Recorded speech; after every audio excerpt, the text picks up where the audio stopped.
কুরবানি আমরা কুরবানি নামে জানি, কুরবানি বলা হয় এই কারণে কুরবানি বলা হয়, কুরবান মানে নৈকট্য অর্জন করা।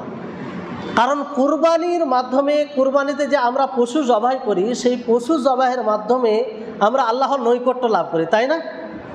আল্লাহর কাছে হতে চাই, আল্লাহর সাথে গভীর সম্পর্ক করতে চাই, তাই না? এই জন্য একে কোরবানি বলা হয়। আরবিতে উজহিয়া বলা হয়। কি বলা হয়? আর কোরবানি এটাও শব্দ আরবিতে কোরবান থেকে। তো কোরবানি এর সঙ্গে বিশেষভাবে এরকমভাবে দিতে পারেন যে ঈদের দিন বিশেষ পদ্ধতিতে বিশেষ পশুকে আপনি সেই দিন নির্ধারিত সময়ে যে জবাই করবেন সেটাকেই কোরবানি উজহিয়া বলা হয়, তাই না? এবার বিষয়টি হচ্ছে যে এই কোরবানির বৈধতা শুধু এই উম্মতে মুহাম্মাদিয়ায় রয়েছে তা নয়, এর পূর্বেও রয়েছে। প্রত্যেক উম্মতের মধ্যে আল্লাহ তাবারক ওয়া তাআলা এটাকে মাশরু করেছেন, মানে শরীয়তের একটা অংশ বানিয়েছেন। আর সেটা হচ্ছে যেমন আল্লাহ তাবারক ওয়া তাআলা বলেন, ওয়ালিকুল্লি উম্মাতিন জাআলনা মানসাকান লিয়াযকুরু ইসমাল্লাহি আলা মা রাযাকাহুম মিন বাহিমাতিল আনআম, যে আমি প্রত্যেক জাতির জন্য কুরবানি বানিয়েছি যাতে তারা আল্লাহর নাম নেই, আল্লাহকে স্মরণ করে। কিসের ওপরে? যে আল্লাহ তাবারক ওয়া তাআলা তাদেরকে যা দান করেছেন গবাদি পশুর মধ্যে, চতুষ্পদ পশু যেগুলো রয়েছে সেগুলোর মধ্যে, সেই গবাদি পশুর মধ্যে যা আল্লাহ তাআলা দিয়েছেন তার শুকরিয়ার্থে। তো এই আয়াত থেকে এটা স্পষ্ট হচ্ছে যে এই কোরবানি শুধু এই উম্মতে মুহাম্মাদিয়ে রয়েছে তা নয়। তো এই কুরবানি কোরআন দ্বারা এবং হাদিস দ্বারা এবং ইজমা সকলের সম্মতি দ্বারা এটা প্রমাণিত, এতে কোনো বিষয় নেই। এই কুরবানির বিষয়ে ফজিলতের বিশুদ্ধ কোনো হাদিস নেই, তবে ফজিলতের জন্য এটাই যথেষ্ট যে এটা একটা শরীয়তের অংশ, তাই না? এই ইবাদতের মাধ্যমে আমরা আল্লাহ তাবারক ওয়া তাআলাকে সন্তুষ্ট করতে পারবো, আল্লাহ তাআলার নৈকট্য লাভ করতে পারবো, তো এটাই যথেষ্ট। আর এই সুন্নাতের মাধ্যমে আমরা ইব্রাহিম আলাইহিস সালামকে স্মরণ করি, তার সুন্নাতকে আমরা পালন করি। রাসূল সাল্লাল্লাহু আলাইহি সাল্লাম যে সুন্নাতকে পালন করেছেন। এই কোরবানির হুকুম কি, বিধান কি, দ্বিমত আছে, কিন্তু রাজে উত্তম কল অনুযায়ী, উত্তম মত অনুযায়ী এটা সুন্নাতে মুআক্কাদা। কি বললাম? সুন্নাতে মুআক্কাদা খুব গুরুত্বপূর্ণ সুন্নাত, খুব গুরুত্বপূর্ণ সুন্নাত। যাদের শক্তি আছে, সাধ্য আছে, তাদেরকে এই কুরবানি থেকে পিছিয়ে থাকা একদম উচিত নয়, একদম উচিত নয়, কারণ এটি খুব গুরুত্বপূর্ণ সুন্নাত। তাহলে এর বিধান হচ্ছে সুন্নাহ মুআক্কাদা, অর্থাৎ গুরুত্বপূর্ণ সুন্নাহ। আমরা সকলেই এটা পালন করার, আমল করার চেষ্টা করব, তাই না? এবার আসুন যে এই কুরবানি করার শর্ত কি, এটি খুব গুরুত্বপূর্ণ বিষয়। এই বিষয়টি খুবই গুরুত্বপূর্ণ। যখনই আপনাদেরকে বলা হবে যে এই ইবাদতের এটি শর্ত, তখন জেনে রাখবেন যে এটা জানা আমার আপনার জন্য, সকলের জন্য জরুরি। যারাই আমল করবে তাদের জন্য জরুরি, এছাড়া কোনো উপায় নেই। শর্ত মানে সেটা থাকতেই হবে। এই জন্য আরবিতে বলা হয় ইদা ফাতা শর্ত ফাতাল মাশরুত, যে যখন শর্ত বিলুপ্ত হয়ে যাবে তো যার জন্য শর্ত লাগানো হয়েছে সেটাও বিলুপ্ত হয়ে যাবে। তো কুরবানির শর্ত বলা হচ্ছে মানে যেসব শর্তগুলো শরীয়তে নির্ধারণ করা হয়েছে সেটা যদি না পাওয়া যায় তা আপনার কুরবানিও পাওয়া যাবে না, আল্লাহর নিকটে গ্রহণযোগ্য হবে না। দুই রকম শর্ত আছে। কয় রকম শর্ত বললাম? দুই রকম শর্ত। একটা হচ্ছে গ্রহণযোগ্যের শর্ত, দুটোই হচ্ছে, কিন্তু একটা ব্যাপক শর্ত সকল আমলের ক্ষেত্রে, বুঝতে পারলেন? আর সেটা দুটি শর্ত। কটি শর্ত? দুটি শর্ত। এক হচ্ছে আপনি আমি যে কোরবানি করব, কার জন্য কোরবানি করব? আল্লাহ তাবারক ওয়া তাআলা। এই বিষয়টি এতই গুরুত্বপূর্ণ যে আমাকে আপনাকে মুহূর্তে মুহূর্তে অ্যানালাইজ করতে হবে, নিজেকে নিয়ে পর্যালোচনা করতে হবে, দেখতে হবে যে আমি কার জন্য কোরবানি করছি, কিসের জন্য করছি, কিসের ভিত্তিতে করছি, কার আদেশকে মানতে গিয়ে করছি। এখানে তো আমার প্রবৃত্তির অনুসরণ করা হচ্ছে না, কাউকে আমি দেখানোর জন্য করছি না। এই বিষয়টি খুব গুরুত্বপূর্ণ। অনেক ভাই ভাবে যে আলেমদের কাজ নেই, শুধু নিয়ত কুরবানি দিলাম কি আছে, সেটা কবুল হলো না হলো আমাদের মাংস তো খাওয়া হলো। বিষয়টা এটা নয়, কারণ আপনি যে বিধানকে পালন করছেন এটা মানব রচিত বিধান নয়, এটা আল্লাহর প্রদত্ত শরীয়তের একটি অন্যতম অবিচ্ছিন্ন অংশ, তার একটি উপহার। কোন মানুষের এটা উপহার নয়, আপনি তার প্রদত্ত বিধানকে আপনি মানছেন, তা আপনি স্বাভাবিকভাবে আপনার জন্য এটা জরুরি হয়ে যায় যে তার যেহেতু বিধান, তার শরীয়তের অংশ, তো সেটাকে আপনি পালন করবেন সেভাবেই, আপনার ইচ্ছা মতো নয়। আপনি মনে করেন না যে আপনি এই কোরবানিকে অবহেলা করে করবেন, নিয়ে ঠিক থাকবে না, আপনার শিথিলতা থাকবে, আর আপনি মনে করলেন যে আপনার স্বার্থ এই দুনিয়াতে পূর্ণ হয়ে গেল, মাংস খাওয়া হলো, প্রতিবেশীকে দেওয়া হলো, মানুষের কাছে সুনাম নেওয়া হয়ে গেল, এই পর্যন্ত শেষ। জি না, এত সহজ নয়। এই বিষয়ে যদি এইভাবেই আপনি কুরবানি করেন, তাহলে আপনার এই কুরবানি আপনাকে জাহান্নামে নিয়ে যাওয়ার জন্য যথেষ্ট হতে পারে। ভেবে দেখেছেন?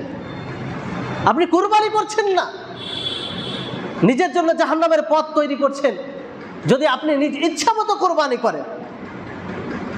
এখানে কারো ব্যক্তিগত বিষয় নয়, আপনি শরীয়তের বিষয়কে মানছেন, শরীয়ত অনুপাতে মানতে হবে।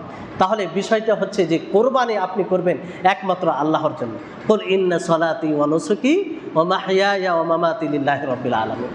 যে হে নবী, আপনি বলে দিন যে আমার সলাত, আমার কুরবানি, আমার মরণ, আমার জীবন সবকিছু সেই মহান আল্লাহ তাআলার জন্য, যিনি বিশ্বজগতের প্রতিপালক। সম্মানিত উপস্থিতি, অনেক কথা বলা হবে, সংক্ষিপ্তভাবে আমি কথাকে নিয়ে যাচ্ছি। তারপরে দ্বিতীয় শর্ত হচ্ছে যে আপনি কোরবানি করবেন কোন পদ্ধতিতে করবেন?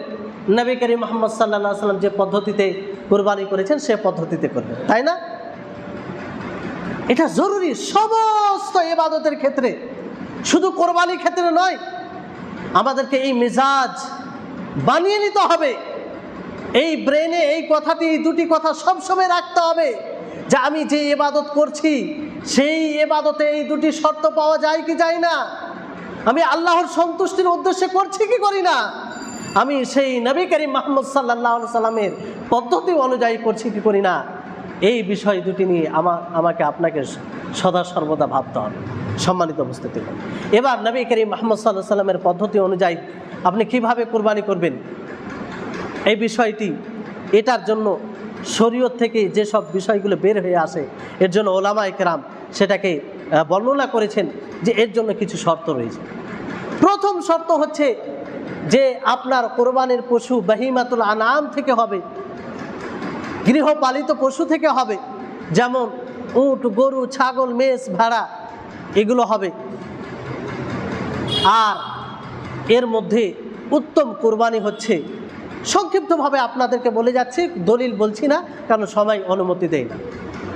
উত্তম কোরবানির শ্রেণীর দিক দিয়ে, কোন শ্রেণীর পশু হবে এই দিক দিয়ে উত্তম কোরবানি হচ্ছে যে আপনি যদি পারেন তাহলে একটি উট কোরবানি দেবেন। কি কোরবানি দেবেন? উট, এটি সর্বোত্তম। তারপরে গরু, তারপরে ছাগল, এগুলো আসে। তারপরে উটের ভাগা, আপনি যে ভাগা দিবেন সেটা, তারপরে গরুর ভাগা। বুঝতে পারলেন শ্রেণীর উত্তম পর্যায়। তারপরে বিষয় আসছে যে কোয়ালিটির দিকে কোনটা উত্তম হবে। আপনি যে পশু ক্রয় করবেন, যেটা নেবেন সেটা যেন মোটা, তাজা, হৃষ্ট, মানে খুব ভালো হয়, সুন্দর হয়, এটা দেখে নেবেন, তাকে মোটা করবেন। যখন আপনি নির্ধারণ করে নেবেন যে এই ছাগলটি, এই গরুটি, এই উটটি কোরবানির জন্য, তাকে আপনি ভালো করে খাওয়াবেন, তাকে মোটা করবেন। এটি হচ্ছে সুন্নাহ। আর মনে রাখবেন যে এটি হচ্ছে ইসলামের একটি প্রতীক। কি বললাম? ইসলামের প্রতীক। এর সম্মান প্রদর্শন করতে হবে। আল্লাহ তাবারক ওয়া তাআলা বলেন যে ওয়ামান ইউআযযিম শাআইরাল্লাহি ফাইন্নাহা মিন তাকওয়াল কুলুব। যারা আল্লাহর প্রতীক সমূহের, যারা আল্লাহর শাআইর, নিদর্শন সমূহের সম্মান প্রদর্শন করে, আসলে এটা তাদের তাকওয়ার পরিচয়। কিসের পরিচয়? তাদের তাকওয়ার পরিচয়। তো আপনি যে ভালো পশু ক্রয় করবেন, তার যত্ন নেবেন, সেই ব্যাপারে আপনি সতর্কতা অবলম্বন করবেন, এটা হচ্ছে সম্মান প্রদর্শন করা। কি করা? আজকে যে আপনারা এই মাহফিলে বসেছেন আলোচনা শোনার জন্য, কুরবানির বিধান জানার জন্য, এটাও তার অন্তর্ভুক্ত হবে। হবে কি হবে না? কারণ আপনারা জানবেন যে সঠিক পদ্ধতি কি। সম্মানিত উপস্থিতিগণ, তাহলে এটা একটা বিষয়। আর শ্রেণী এটা হলো। দ্বিতীয় শর্ত হচ্ছে যে দাতা হতে হবে। কি হতে হবে? দাতা হতে হবে। এই বিষয়ে ওলামায়ে কেরামদের, বড় বড় ওলামায়ে কেরামদের মধ্যে দ্বিমত আছে। তবে যেটা সুস্পষ্ট, যেটা যাতে কোনো ভেজাল নেই, সেটা হচ্ছে দাতা হওয়া। অনেক বয়স নির্ধারণ করেছেন, যে বয়স নির্ধারণ যেমন ছাগলে 1 বছর, গরুতে 2 বছর, উটে 5 বছর, তাই না? এইভাবে বয়স নির্ধারণ করেছেন। কিন্তু যেটা যাতে কোনো প্রকারের সমস্যা নেই, সেটা দাঁতাতে হয়।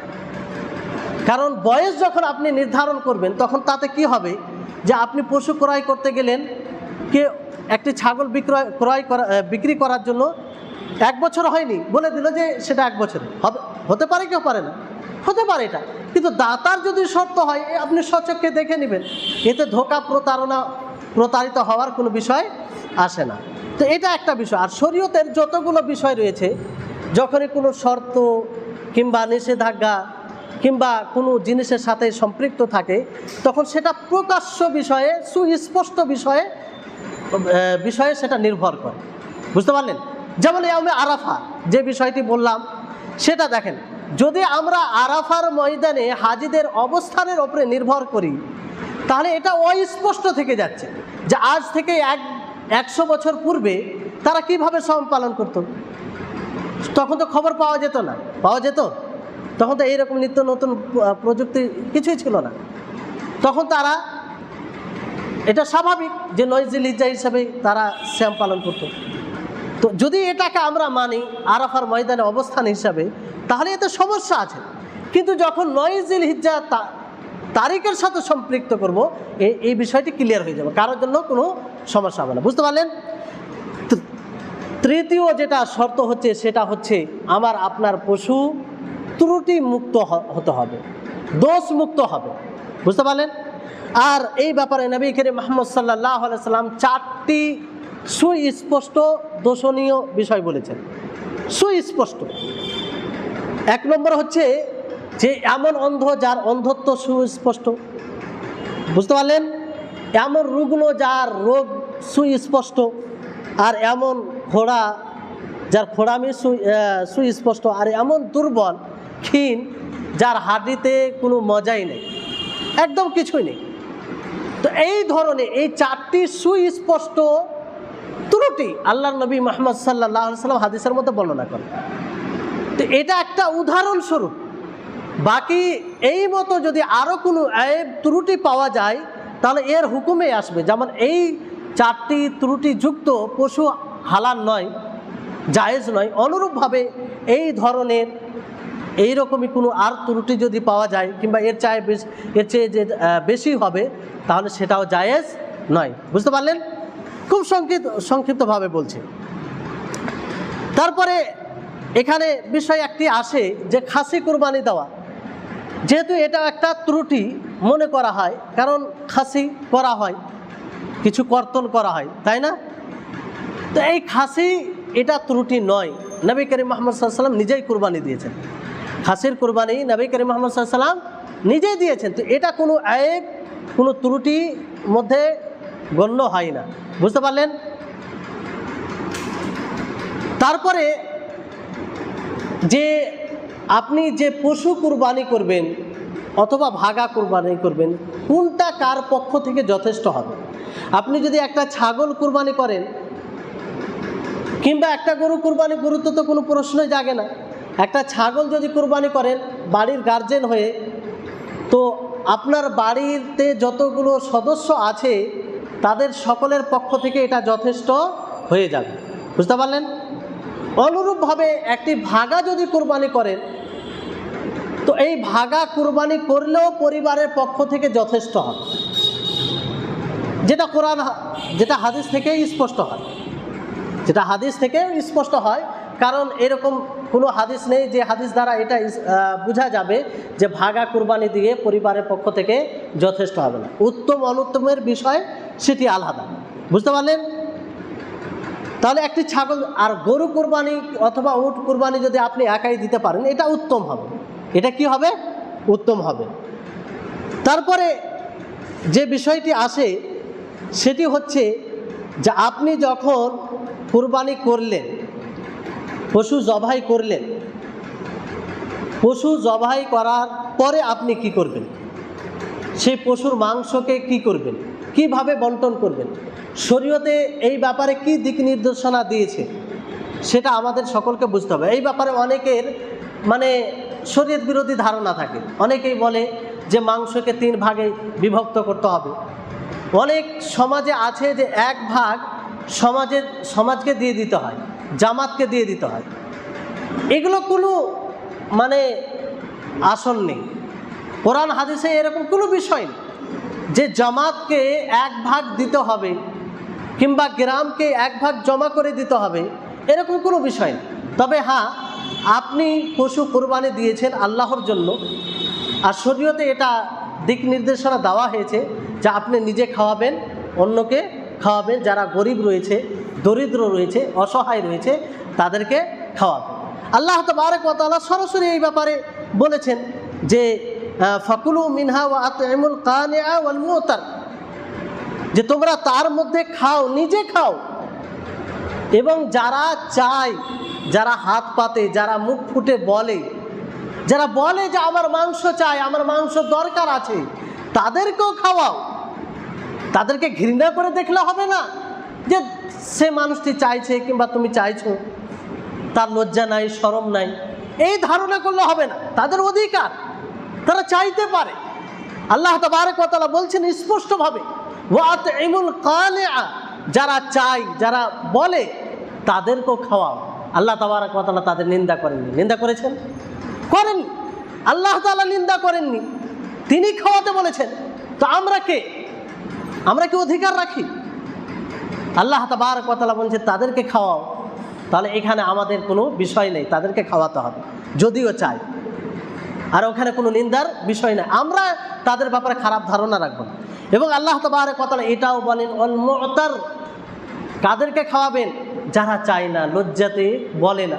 সমাজে এরকম মানুষ আছে কি নেই?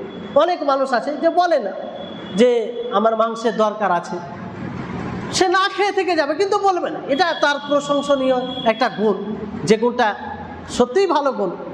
কিন্তু আমার আপনার উচিত কী হবে?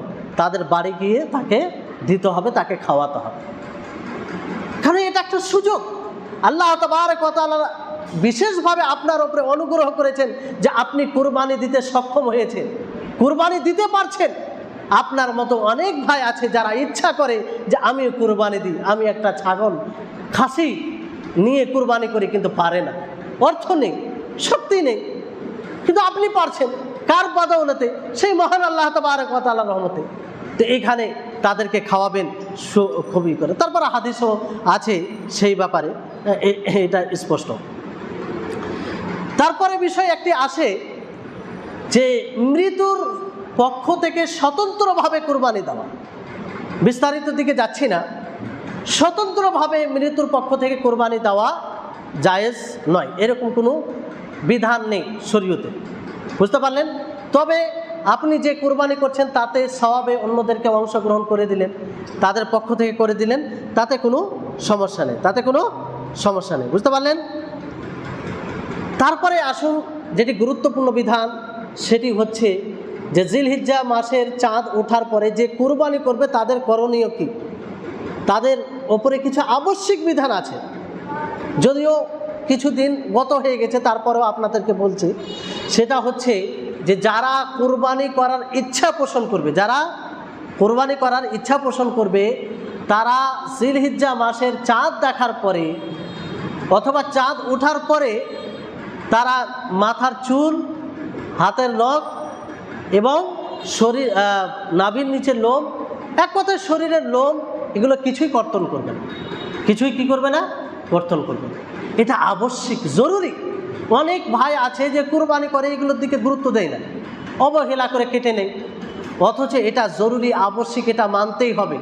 আল্লাহ নবী হুকুম দিয়েছেন যে যে কুরবানি করার ইচ্ছা পোষণ করে ফাল ইউমসিক আন শারিহি ওয়া আজফারিহি, সে যেন বিরত থাকে তার চুল এবং নখকে স্পর্শ করা থেকে, অর্থাৎ কর্তন করা থেকে।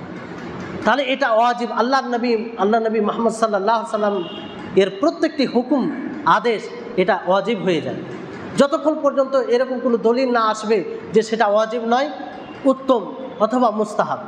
বুঝতে পারলেন বিষয়টি? তো এটা যারা কুরবানি করবে তাদের জন্য, কিন্তু যাদের পক্ষ থেকে কুরবানি করা হবে তাদের জন্য নয়। যেমন আপনি পরিবারে গার্জেন হয়ে কুরবানি করছেন, তো আপনার জন্য এটা হুকুম, কিন্তু আপনার পরিবারে যে আরও 10টি সদস্য আছে তাদের জন্য না। তারা স্বাভাবিক যেমন অন্য দিনে হাতের নখ চুল এগুলো কাটতে পারে, কোনো সমস্যা নেই। এই বিষয়টি গুরুত্বপূর্ণ। এবার বিষয়টি হচ্ছে, যদি কোনো ব্যক্তি ভুলবশত কেটে ফেলে, হয় কি হয় না, ভুলবশত কেটে ফেলল, এবার ধরেন ভুলবশত কেটে ফেলেছে, সে জানে না, তাহলে তো আল্লাহ তাআলা ক্ষমা করবে, রব্বানা লা তুআখিযনা ইন নাসিনা ওয়া আখতানা। আর যদি ইচ্ছাকৃতভাবে কর্তন করে জানার পরেও, তাহলে সে কি করবে? তার সমাধান কি? সে তওবা করবে। কি করবে? তওবা করবে। কোনো কাফারা নয়, তবে তওবা করবে, খালিস তওবা করবে, কারণ একটি শরীয়তের আদেশের সে বিরোধিতা করেছে। বুঝতে পারলেন? তাহলে এই বিষয়টি আরেকটি বিষয় এর সাথে মানে সম্পৃক্ত, যে ধরুন জিলহিজ্জা মাস আসার আগে তার কুরবানি দেওয়ার কোনো ইচ্ছা ছিল না, কিন্তু জিলহিজ্জা মাস শুরু হওয়ার পরে 3 দিন 4 দিন পরে তার ইচ্ছা জাগলো, তার কাছে অর্থ এলো, কিংবা তার ইচ্ছা জাগলো যে আমি কুরবানি করব, মানে সে আর্থিক হয়তো সমস্যা দূর হয়ে গেছে, সে কুরবানি করবে। তো যখন থেকে সে ইচ্ছা করে নেবে, তখন থেকে তার উপরে জরুরি হয়ে যাবে এই বিধানটি, অর্থাৎ তখন থেকে সে মাথার চুল এগুলো হাতের নখ এবং শরীরের লোম স্পর্শ করবে না। বুঝতে পারলেন? এবার আরেকটি বিধান, যে এই কুরবানি আপনি কখন করবেন, এখানে অনেক বড় শিক্ষণীয় বিষয় আছে। দেখেন, প্রত্যেকটি বিধান আমরা যদি একটু সজাগ হয়ে করি, তাহলে সেখানে অনেক শিক্ষা রয়েছে। এই কুরবানি আপনি তখনই করতে পারবেন যখন ঈদের সালাত হয়ে যাবে। কি বললাম? ঈদের সালাত হয়ে যাবে।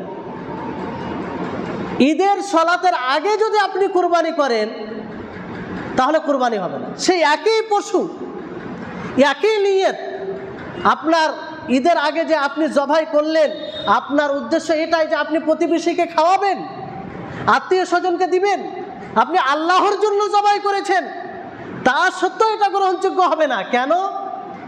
নবী করিম মুহাম্মদ সাল্লাল্লাহু আলাইহি ওয়াসাল্লামের পদ্ধতি অনুযায়ী নয়। তিনি যে বলেছেন যে ঈদের দিন ঈদের সালাতের পরে জবাই করতে হবে, সেই বিষয় ফলো করা হয়নি। তাহলে এই বিষয়টা শুধু এই ইবাদতের সাথে খাস নয়, প্রত্যেকটি ইবাদত নবী করিম মুহাম্মদ সাল্লাল্লাহু আলাইহি ওয়াসাল্লাম যেভাবে করেছেন সেভাবেই আমাদেরকে করতে হবে। যেমন আপনি কুরবানির সালাতের পূর্বে করে গ্রহণযোগ্য হবে না, আপনার বাকি সব কিছু ঠিক থাকলেও অনুরূপভাবে যে কোনো ইবাদত আপনি সব কিছু ঠিক রেখে যদি করেন, আর শুধু নবী সাল্লাল্লাহু আলাইহি ওয়াসাল্লামের পদ্ধতি ছাড়া অন্য পদ্ধতিতে করেন, তাহলে সেটা কুরবানি না, সেই ইবাদত গ্রহণযোগ্য হবে না। বুঝতে পেরেছেন? তাহলে এখানে এই বিষয়টি। এবার কুরবানি এটা কতদিন পর্যন্ত চলবে, এই ব্যাপারে হাদিস আছে, আপনাদেরকে বলছি না সময়ের কারণে। কতদিন পর্যন্ত চলবে? এটা চলবে আইয়ামে তাশরিক। আইয়ামে তাশরিক আমাদের মাঝে অনেকেই বুঝবে না যে আইয়ামে তাশরিক বলা হয়, কাকে বলা, অথচ আমাদেরকে বোঝা উচিত। প্রত্যেক বছর যেহেতু আসে ঈদুল আজহা, যেমন আমরা জানি কি জানি না, কুরবানির ঈদ, অনুরূপভাবে আইয়ামে তাশরিকও জানা উচিত। আইয়ামে তাশরিকের দিন হচ্ছে 3 দিন। কদিন? 3 দিন। ঈদের পরে 3 দিন, অর্থাৎ কুরবানি আপনি করবেন 10ম জিলহিজ্জাতে। কয় জিলহিজ্জাতে? 10ম জিলহিজ্জাতে, যাকে ইয়াউমুন নাহার বলা হয়। তারপরে 11, 12, 13 জিলহিজ্জা সূর্য অস্তমিত হওয়া পূর্ব পর্যন্ত এটাকে আইয়ামে তাশরিক বলা হয়। আইয়ামে তাশরিক এই জন্য বলা হয় কারণ সেই সময় সাহাবায়ে কেরাম রিজওয়ানুল্লাহি আলাইহিম আজমাইন সেই দিনে মাংস শুকাতো। কি করতো? মাংস শুকাতো রোদ্রে, এই কারণে তাশরিক বলা হয়। আরও বিভিন্ন কারণ বলা হয়েছে। তো যাই হোক, তো সেই 3 দিন পর্যন্ত আপনি কুরবানি করতে পারেন। 3 দিন পর্যন্ত কুরবানি করতে পারেন। একদম শেষের দিন 3 দিনের মাগরিব অর্থাৎ সূর্য অস্তমিত হওয়ার পূর্ব পর্যন্ত আপনি কুরবানি দিতে পারেন, কোনো সমস্যা নেই। তবে যত আপনি আগে কুরবানি করবেন ততই উত্তম। আপনি যদি ঈদের দিন কুরবানি করেন, ইয়াউমুন নাহার, সেটা 10 দিনের মধ্যে পড়ে যায়, তো আপনার 10 দিন যেহেতু আল্লাহর নিকটে প্রিয়, তাহলে সেই দিনের আমলও প্রিয় হবে। তো এই দিক দিয়ে তারও উত্তম, তার ফজিলত বেড়ে যায়। তো সেই দিন কোরবানি দেওয়ার চেষ্টা করব, আর সেই দিন দেওয়া উত্তম। তারপরে ধাপে ধাপে এটা চলে আসবে, বুঝতে পারলেন? তারপরে বিষয় যেটা আসে সেটা হচ্ছে, ধরুন যে কোনো ব্যক্তি কোরবানি দিতে সক্ষম নয়, তার কাছে অর্থ নেই, তো সে ধার করে কোরবানি দিতে পারে কি পারে না, এই প্রশ্ন অনেক আসে আমাদের নিকটে, বুঝতে পারলেন? যে কোরবানি নাই, কিন্তু এখন যেহেতু পয়সা নেই, সে ধার করে কোরবানি দিতে পারে কি পারে না। তো যদি তার এরকম অবস্থা থাকে যে সেই ধারটা সে পরে দিয়ে দিতে পারবে, তার নিজের ওপরে এরকম আস্থা থাকে, মানে এরকম তার কাছে মাধ্যম থাকে, সে বুঝতে পারে যে আমি পরবর্তী সময়ে সেই ধারটা ভালোভাবে দিয়ে দিতে পারবো, কোনো অসুবিধা নেই, তাহলে সে যদি এইভাবে কুরবানি দিতে পারে উত্তম, কোনো সমস্যা নেই, দিতে পারে। আর যদি এরকম সমস্যা হয় যে না, ধার দিয়ে কুরবানি দিলে তার সমস্যা হতে পারে, সেটা তাকে দিতে সমস্যা হতে পারে, তাহলে কুরবানি না দেওয়াটাই উত্তম। ধার বিষয়টা অতি ভয়ঙ্কর বিষয়, আপনাদেরকে বলি, বেঁচে থাকবেন। নিরুপায় যখন হবেন তখন অবশ্যই নেবেন। আল্লাহ তাআলা পথ তৈরি করে রেখেছেন কারজে হাসানা, কিন্তু যতক্ষণ পর্যন্ত আপনি নিরুপায় হবেন না ততক্ষণ পর্যন্ত ধার নেবেন না। বিষয়টি অতি ভয়ঙ্কর বিষয়। এই জন্য ধার নেওয়া থেকে সদা সর্বদা চেষ্টা করবেন বেঁচে থাকার। তো এই বিষয়টি আশা করি বুঝতে পারেন। তো এইভাবে বিষয়গুলো আরও রয়েছে অনেক। শেষে যেটা একটি বিষয় বলবো, সেই বিষয়টি হচ্ছে যে আপনার কোরবানি যেহেতু করবেন তার আদব, এই আদবগুলো বলে আমি আমার কথাকে ইতি করব। আপনারা একটু ধৈর্যের পরিচয় দেবেন। এতটা ধৈর্য অবলম্বন করলেন, আল্লাহ তাআলা আপনাদের জাযায়ে খায়র দেন, জাযাকুমুল্লাহু খায়রান। এর আদব কিছুটা বলে দিই, যে কুরবানি যখন আপনি জবাই করবেন তখন আপনি সেটাকে কি করবেন, যে পশুকে জবাই করবেন তার মুখটা কিবলার দিকে হবে। কোন দিকে হবে? কিবলার দিকে। পশ্চিমে যেহেতু কিবলা পড়ছে, পশ্চিম দিকে করবেন। এগুলো আদব সমূহের মধ্যে পড়ে। তারপরে আপনি কোরবানির পশুর সাথে কি করবেন? ইহসান করবেন, ভালো ব্যবহার করবেন। নবী করিম মুহাম্মদ সাল্লাল্লাহু আলাইহি সাল্লাম তিনি বলেন যে ইন্নাল্লাহা কাতাবাল ইহসান আলা কুল্লি শাইইন। আল্লাহু আকবার। এটা ইসলামের সৌন্দর্য, ইসলামের বৈশিষ্ট্য, যে নবী করিম মুহাম্মদ সাল্লাল্লাহু আলাইহি সাল্লাম বলেন যে আল্লাহ তাবারক ওয়া তাআলা প্রত্যেকটা জিনিসের সাথে ইহসান, ভালো অনুগ্রহতা লিখে দিয়েছেন, লিপিবদ্ধ করেছেন। প্রত্যেকটা জিনিসের সাথে ইহসান করবেন। তারপরে আল্লাহ নবী বিশেষভাবে বললেন যে ফাইদা কাতালতুম ফাআহসিনুল কিতলা ওয়াইদা যাবাহতুম ফাআহসিনুদ যিবহা, যে যখন তোমরা হত্যা করবে, মানে কিসাসান, যেখানে ইসলামিক রাষ্ট্র আছে, কিসাসান যাকে হত্যা করা হবে বদলার পরিবর্তে সুন্দরভাবে, এর অনুরূপভাবে আপনি যখন পশু জবাই করবেন তখন তাকে সুন্দরভাবে জবাই করবেন। সুন্দরভাবে কেমন জবাই করবেন? আপনি নিজের অস্ত্রকে ধারালো করে নেবেন, পশুর সামনে, একটা পশুর সামনে আর একটা পশুকে জবাই করবেন না, দ্রুত যেন জবাই করে দেন। তারপরে জবাই করার যে নিয়ম হচ্ছে, আপনি পশুর গলায় ছুরি চালিয়ে তাকে ছেড়ে দিবেন, সাথে সাথে তার পায়ের রগগুলো কাটবেন না, এতে তারা ব্যথিত হয়, যেটা আমাদের এলাকায় প্রায় মানুষ করে, যেটা সঠিক নয়, বুঝতে পারলেন? 3 নম্বর হচ্ছে যে উটের ক্ষেত্রে আপনি নাহার করবেন, বাকি পশুর ক্ষেত্রে জবাই করবেন, যে জবাইটা আমরা জানি সেদিকে আর যাচ্ছি না। আর 4 নম্বর হচ্ছে যে পশুর আপনি 4টি রগ কাটার চেষ্টা করবেন, এটা উত্তম। তার সাথে মানে উত্তম হবে যে 4টি রগ, মানে ঘাড়ে যে 2টি রগ থাকে ফুলে যায়, সেই যে দুটি রগ কাটা আবশ্যিক, কি সেটা আবশ্যিক। আর বাকি আরও 2টি রগ রয়েছে, একটা কণ্ঠনালী, একটা খাদ্যনালী, সেই 2টি রগকেও যদি কেটে দিতে পারেন তাহলে বেশি উত্তম হবে, বেশি ভালো হবে, বুঝতে পারলেন? তারপরে অস্ত্র এগুলো ছুপিয়ে রাখবেন, অস্ত্র এগুলো পশুদের সামনে রাখবেন না। তারপরে পশু যখন জবাই করবেন আল্লাহর নাম নেবেন। কি নেবেন? আল্লাহর নাম নেবেন। আল্লাহর নামে জবাই করা এটা জরুরি, আল্লাহর নামে জবাই করা এটা জরুরি। বিসমিল্লাহ, আল্লাহু আকবার, আল্লাহুম্মা তাকাব্বাল, যার পক্ষ থেকে কোরবানি হচ্ছে তার নাম নিয়ে আপনি কোরবানি দিয়ে দিলেন, কিংবা নিয়ত থাকলেও যথেষ্ট হবে, কিন্তু নাম নিলে এটা উত্তম হবে। তো এই হচ্ছে বিষয়। আর আরও অনেক বিষয় ছিল, আপনাদেরকে এই কম সময়ে সম্পূর্ণ দিতে পারলাম না, এর জন্য ক্ষমা প্রার্থী। আল্লাহ তাবারক ওয়া তাআলার নিকটে দোয়া করি আল্লাহ যেন আমাদের সকলকে সামনে যে আসন্ন দিনে গুরুত্বপূর্ণ ইবাদত আসছে, সেই গুরুত্বপূর্ণ ইবাদতগুলো যেন আমরা শরীয়ত অনুযায়ী, শরীয়তে যে যে পদ্ধতি বলা হয়েছে সেই অনুযায়ী আমরা আমল করতে পারি।